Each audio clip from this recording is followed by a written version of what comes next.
ദൈവനാമം മഹത്വപ്പെടുമാറാകട്ടെ. സമാധാന സന്ദേശത്തിലൂടെ എന്നെ ശ്രദ്ധിക്കുന്ന എല്ലാ പ്രിയപ്പെട്ടവർക്കും വീണ്ടും വരുന്നവനായ ക്രിസ്തുയേശുവിന്റെ നാമത്തിൽ എൻ്റെ സ്നേഹമുണ്ട്. അപ്പോസ്തലനായ പൗലോസ് കൊലോസ്യ സഭയ്ക്ക് എഴുതിയ ലേഖനം 2-ാം അധ്യായം അതിൻ്റെ 6-ാമത്തെ വാക്യം, ആകയാൽ നിങ്ങൾ കർത്താവായ ക്രിസ്തുയേശുവിനെ കൈക്കൊണ്ടതുപോലെ അവൻ്റെ കൂട്ടായ്മയിൽ നടപ്പിൻ, അവനിൽ വേരൂന്നിയും ആത്മീക വർധന പ്രാപിച്ചു. വചനം പറയുകയാണ്, നിങ്ങൾ കർത്താവായ യേശു ക്രിസ്തുവിനെ കൈക്കൊണ്ടതുപോലെ ആ കർത്താവിൻ്റെ കൂട്ടായ്മയിൽ തന്നെ എന്ത് ചെയ്യണം? നമ്മൾ നടക്കണം.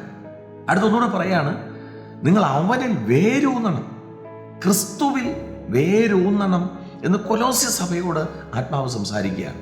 ഈ സന്ദേശം കേൾക്കുമ്പോൾ പ്രിയരെ, നമ്മോട് ദൈവവചനം പറയുകയാണ്, നമ്മൾ എവിടെ വേരൂന്നണം? നമ്മൾ ക്രിസ്തുവിൽ വേരൂന്നണം. യോബിന്റെ പുസ്തകത്തിൽ ഒരു ഭാഗത്ത് പറയുന്നുണ്ട്, ഒരു വൃക്ഷമായാൽ അതിന് പ്രത്യാശയുണ്ട്, അത് വെട്ടിയാൽ അത് പിന്നെയും പൊട്ടിക്കിളിർക്കും. ഒരു മനുഷ്യന്റെ ജീവിതത്തെ വൃക്ഷത്തോട് ഉപമിക്കുന്ന ഒത്തിരി ഭാഗങ്ങൾ വിശുദ്ധ വേദപുസ്തകത്തിനകത്തുണ്ട്. ഇവിടെ കൊലോസ്യ സഭയോട് പറയുകയാണ്, നിങ്ങളുടെ വേര് ക്രിസ്തുവിലാകണം. യോബിന്റെ പുസ്തകത്തിൽ പറയുന്നു, ഒരു വൃക്ഷമായാൽ അതിന് പ്രത്യാശയുണ്ട്. എന്നെ കേൾക്കുന്ന പ്രിയരെ, എല്ലാ വൃക്ഷത്തിനും അല്ല പ്രത്യാശ എന്ന് വെച്ചാൽ എല്ലാ മനുഷ്യനും അല്ല പ്രത്യാശ.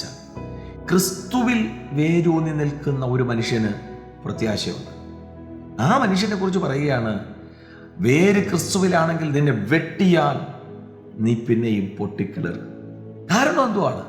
നമ്മുടെ ബേസ്മെന്റ് കറക്റ്റ് ആണെങ്കിൽ, നമ്മളിൽ ഇട്ടിരിക്കുന്ന ഫൗണ്ടേഷൻ കറക്റ്റ് ആണെങ്കിൽ.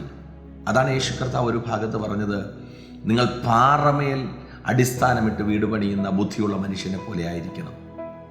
ഈ സന്ദേശം കേൾക്കുമ്പോൾ പ്രിയരെ, വേര് ക്രിസ്തുവിലായാൽ, പഴയ നിയമ ഭക്തനായ ഇയ്യോബിന്റെ ജീവിതത്തിനകത്ത് വെട്ടേറ്റിട്ടും അവസാനം വരെ പ്രത്യാശയോടെ സഞ്ചരിച്ച് ഇരട്ടി പ്രാപിച്ച് ജയിച്ചതുപോലെ, എൻ്റെ ജീവിതത്തെ ചില ഭാഗങ്ങൾ വെട്ടിയത് അത് പിന്നെയും പൊട്ടിക്കിളിർക്കാനാണ് എന്ന വിശ്വാസത്തോടെ ആത്മാവിൽ സഞ്ചരിപ്പാൻ ദൈവം കൃപ ചെയ്യട്ടെ.